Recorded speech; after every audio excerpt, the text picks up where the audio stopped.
Chapitre 4 Ned Land. Le commandant Farragut était un bon marin, digne de la frégate qu'il commandait. Son navire et lui ne faisaient qu'un, il en était l'âme.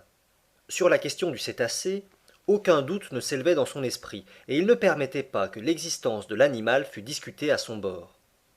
Il y croyait comme certaines bonnes femmes croient au Léviathan, par foi, non par raison.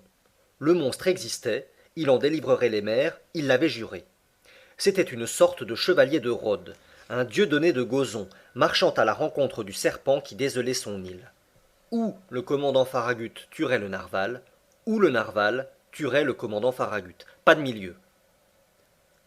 Les officiers du bord partageaient l'opinion de leur chef. Il fallait les entendre causer, discuter, disputer, calculer les diverses chances d'une rencontre et observer la vaste étendue de l'océan. Plus d'un s'imposait un quart volontaire dans les barres de perroquet qui eût maudit une telle corvée en toute autre circonstance. Tant que le soleil décrivait son arc diurne, la mâture était peuplée de matelots auxquels les planches du pont brûlaient les pieds et qui n'y pouvaient tenir en place. Et cependant, l'Abraham Lincoln ne tranchait pas encore de son étrave les eaux suspectes du Pacifique.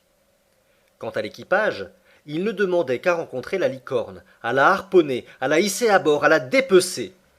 Il surveillait la mer avec une scrupuleuse attention. D'ailleurs, le commandant Farragut parlait d'une certaine somme de 2000 $ réservée à quiconque, mousse ou matelot, maître ou officier, signalerait l'animal. Je laisse à penser si les yeux s'exerçaient à bord de l'Abraham Lincoln. Pour mon compte, je n'étais pas en reste avec les autres, et je ne laissais à personne ma part d'observation quotidienne. La frégate aurait eu 100 fois raison de s'appeler l'Argus. Seul entre tous, Conseil protestait par son indifférence touchant la question qui nous passionnait, et détenait sur l'enthousiasme général du bord. J'ai dit que le commandant Farragut avait soigneusement pourvu son navire d'appareils propres à pêcher le gigantesque cétacé. Nous possédions tous les engins connus, depuis le harpon qui se lance à la main jusqu'aux flèches barbelées des espingoles et aux balles explosives des canardières.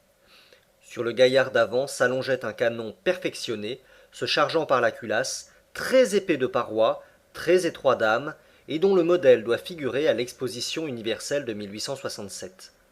Ce précieux instrument, d'origine américaine, envoyait sans se gêner un projectile conique de 4 kg à une distance moyenne de 16 km.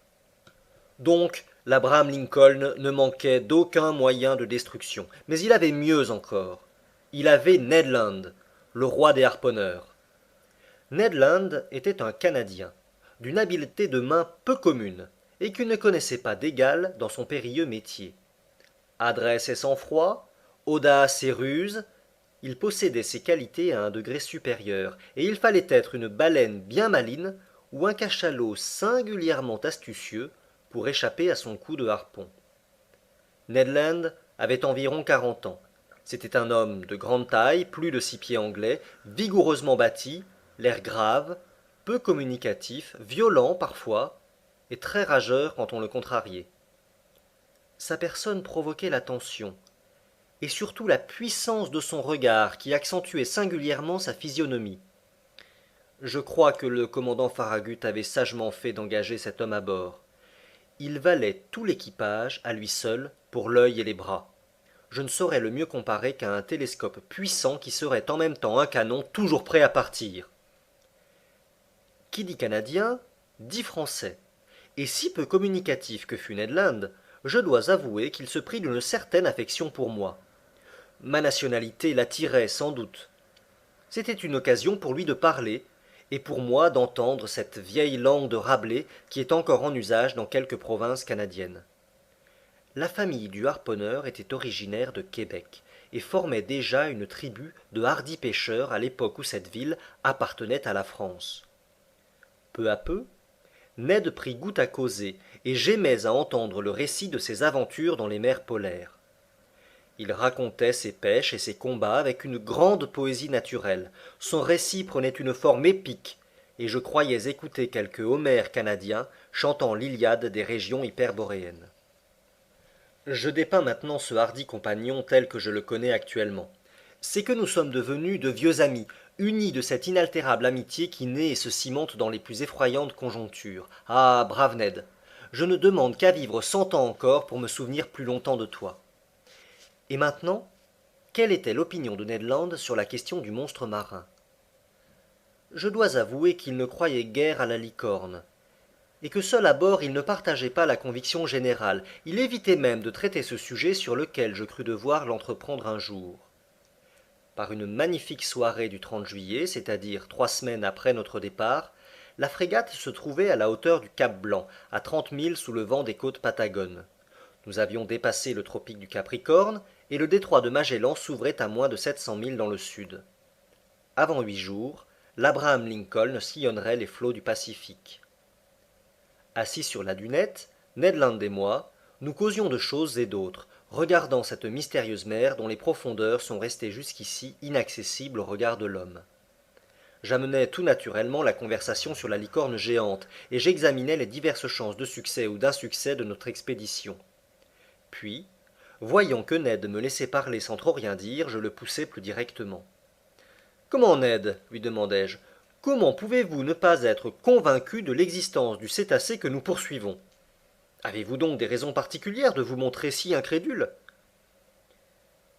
Le harponneur me regarda pendant quelques instants avant de répondre, frappa de sa main son large front par un geste qui lui était habituel, ferma les yeux, comme pour se recueillir, et dit enfin « Peut-être bien, monsieur Aronnax.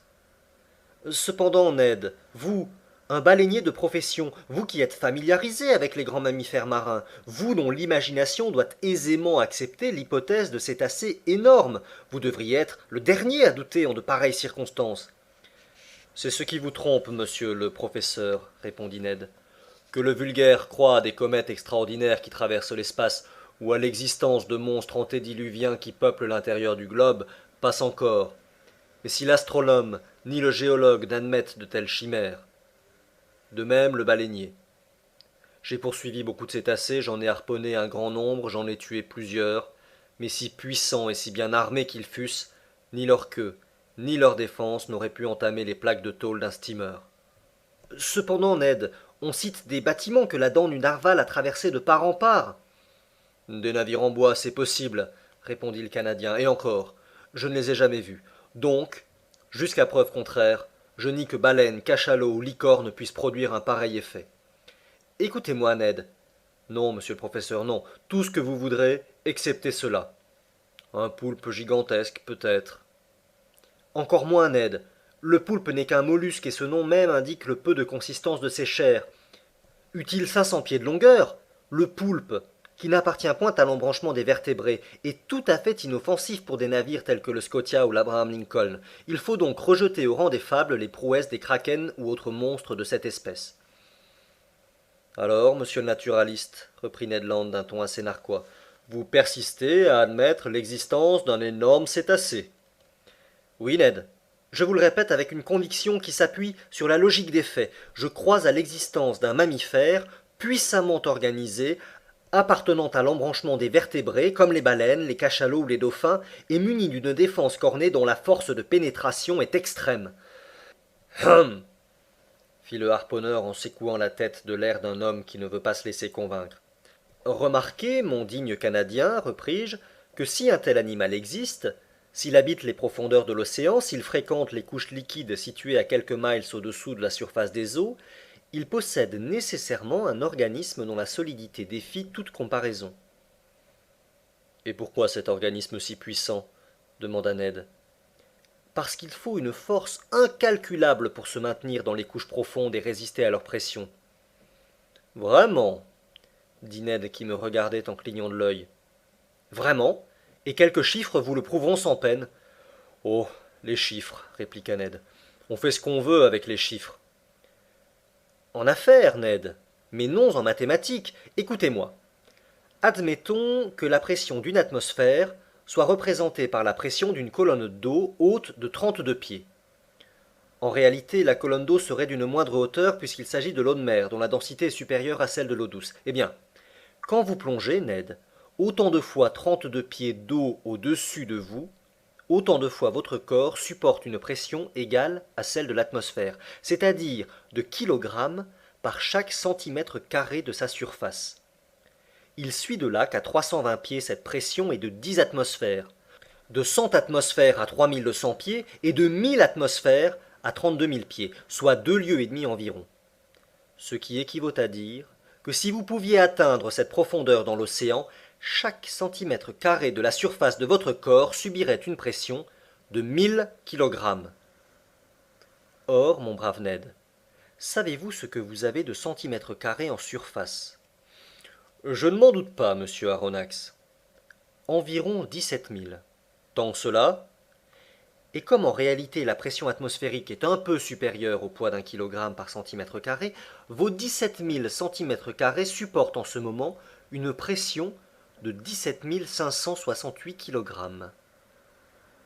Sans que je m'en aperçoive? Sans que vous vous en aperceviez. Et si vous n'êtes pas écrasé par une telle pression, c'est que l'air pénètre à l'intérieur de votre corps avec une pression égale. De là, un équilibre parfait entre la poussée intérieure et la poussée extérieure, qui se neutralise, ce qui vous permet de les supporter sans peine. Mais dans l'eau, c'est autre chose. Oui, je comprends, répondit Ned devenu plus attentif.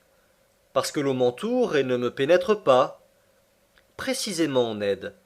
Ainsi donc, à 32 pieds au-dessous de la surface de la mer, vous subiriez une pression de 17 568 kg, à 320 pieds 10 fois cette pression, soit 175 680 kg, à 3200 pieds 100 fois cette pression, soit 1756 800 kg, à 32 000 pieds enfin, 1000 fois cette pression, soit 17 568 000 kg.